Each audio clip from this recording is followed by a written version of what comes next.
Your credit score is more than just a number. It's a key that unlocks opportunities from getting the best rates on loans to securing your dream home. But how do you get started? And if your credit score has taken a hit, how can you bounce back? Simon Powley from Kitsap Credit Union is here to break down the steps to build a solid credit foundation. I'm actually really excited about this topic, Simon, because I'm competitive and I want to know how I can get my credit score even higher. So walk me through the basics. What exactly is a credit score and why is it so important? Well, first of all, sticking with our theme today, it's about sweetening the credit score, right? All the you fun see what he and did sweetness there? that's going on. Yes. So how do you get started on your credit report? What do you do? Well, first of all, let's talk about what FICO is.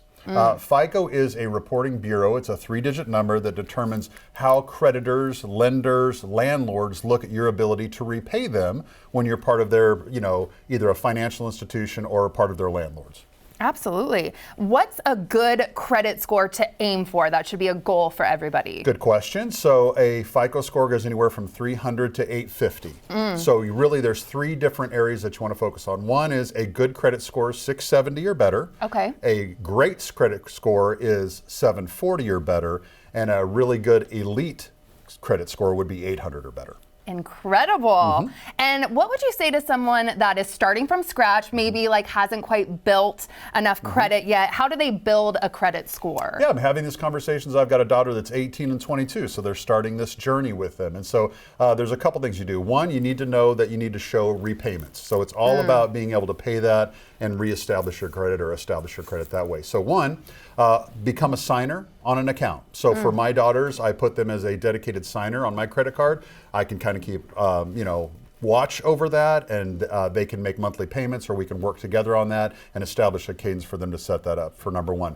Number two, you could set up what we call a share account at Kitsap Credit Union. So where you put $300 or so as a minimum in a savings account. We freeze that, for lack of a better term, because it's winter freeze, get it? We lock that money away, and then you actually will pay that back. We'll still pay you interest on that. You pay back that money after we advance that to you, and you'll be able to reestablish that and show that you can make monthly payments. Amazing tips.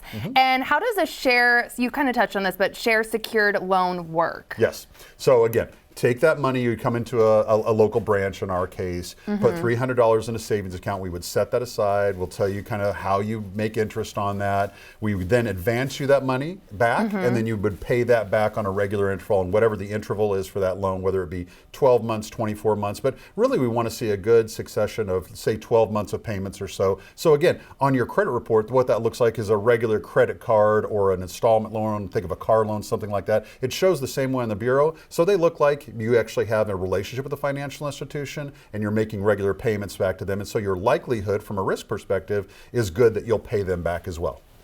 And let's talk about people that need to rebuild their credit. So maybe people that have missed payments or even filed for bankruptcy. What's step one here? Yeah, first thing is get educated on your credit report. So you can go in and actually do a soft pull on a credit report that allows you to look at it. Then you can look at delinquencies. See if there's things that are misread or misinterpreted on your credit report for you to be able to look at.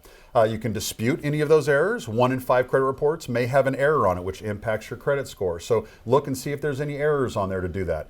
Pay off your delinquents. So if you find something on there that you're like, oh, I forgot about that, or hey, I need to bring that up, look at the delinquency on those debts and find a way to pay them. A lot of places you can actually negotiate with them on, hey, if I come back and I pay this, will you move this negative inquiry or negative credit bureau reporting? And they'll do that for you. So look to negotiate that with them, and then look for ways to rebuild your new credit, right? Find a new credit line, installment line, like the one I just talked about that we would allow you to do, right? Come in and put, money into a savings account, borrow that money back, show that you're making payments again, you're reestablishing. And of course, the king is always to make payments on time. Yes, I feel like that was always the first advice I got, and very good, sound advice. Yeah, good.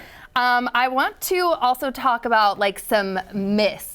Okay. I have some little myths that I want you to let me know if they're true or false, if you don't mind. So starting with number one, we just kind of touched on this, so I think I know, but pay bills on time every time. Yeah. Critical, yes, absolutely true. Make sure that's the king of this. You want to show that you can make those balances and make those payments on a regular time. Even if it's the minimum amount on a tough month, make sure you're making those minimum payments. Okay, definitely. And you have another tip too before we get to all the other myths. Keep credit card balances low, right? Yeah, so you are in a pretty good situation. Number one, again, make those payments on a regular basis. If you have over a third of your credit line, so let's say that you have a $3,000 credit line on a credit card. If you start getting over $1,000 or a third of that balance, it could ding your credit. You could look a little bit more risky from a lender's perspective. So try to keep that balance under a third of them. Limit new credit applications. So anytime you go out and shop around for additional cards, additional services, car loans, those kind of things, those will bring your credit score down a little bit. And by all means, keep your old accounts available to you. Okay, and don't close old accounts, right? Yeah, we were just talking about this. Yeah. And that is something too that I think I didn't really realize that would hurt a credit score. Yeah, well, it makes sense, right? So you got to know the strategy behind it. But certainly, you're saying, hey, I don't use this card anymore. I've had it for a long time. Let me close it down. Maybe that'll look like I have less outstanding debt or those kind of things for you. But that's not true. You want to have and show that you have a good, long-standing relationship with the financial institution, that you're able to maintain that, and that you're in good standing with them over a longer period of time. Makes your credit score improve. Do you have any myths off the top of your head that you feel like people always ask you that you're like, okay, this is definitely not true? Yeah, one is keeping the balances out there, right? I think a lot of people say, gosh, I really want to rack up a balance on my credit card because it'll show that I can handle the debt or I can handle the amount that's on my cards. Not true, right? You want to make sure that you're keeping those open the way we described. Again, under a third of your balance accounts. And the second, of course, is the one we just talked about. People going out and saying, hey, I've got these old cards that I haven't had for a while. I've got this new one. I like it better. I use it more often because it has perks or rewards. Keep the older ones open. They're not going to hurt you. Amazing talking with you. Thank you so much for these tips. This is amazing. And to learn more about share secured loans and other tips for improving your credit score, visit the website that you see on your screen or contact Kitsap Credit Union for assistance. This portion of New Day Northwest is sponsored by Kitsap Credit Union.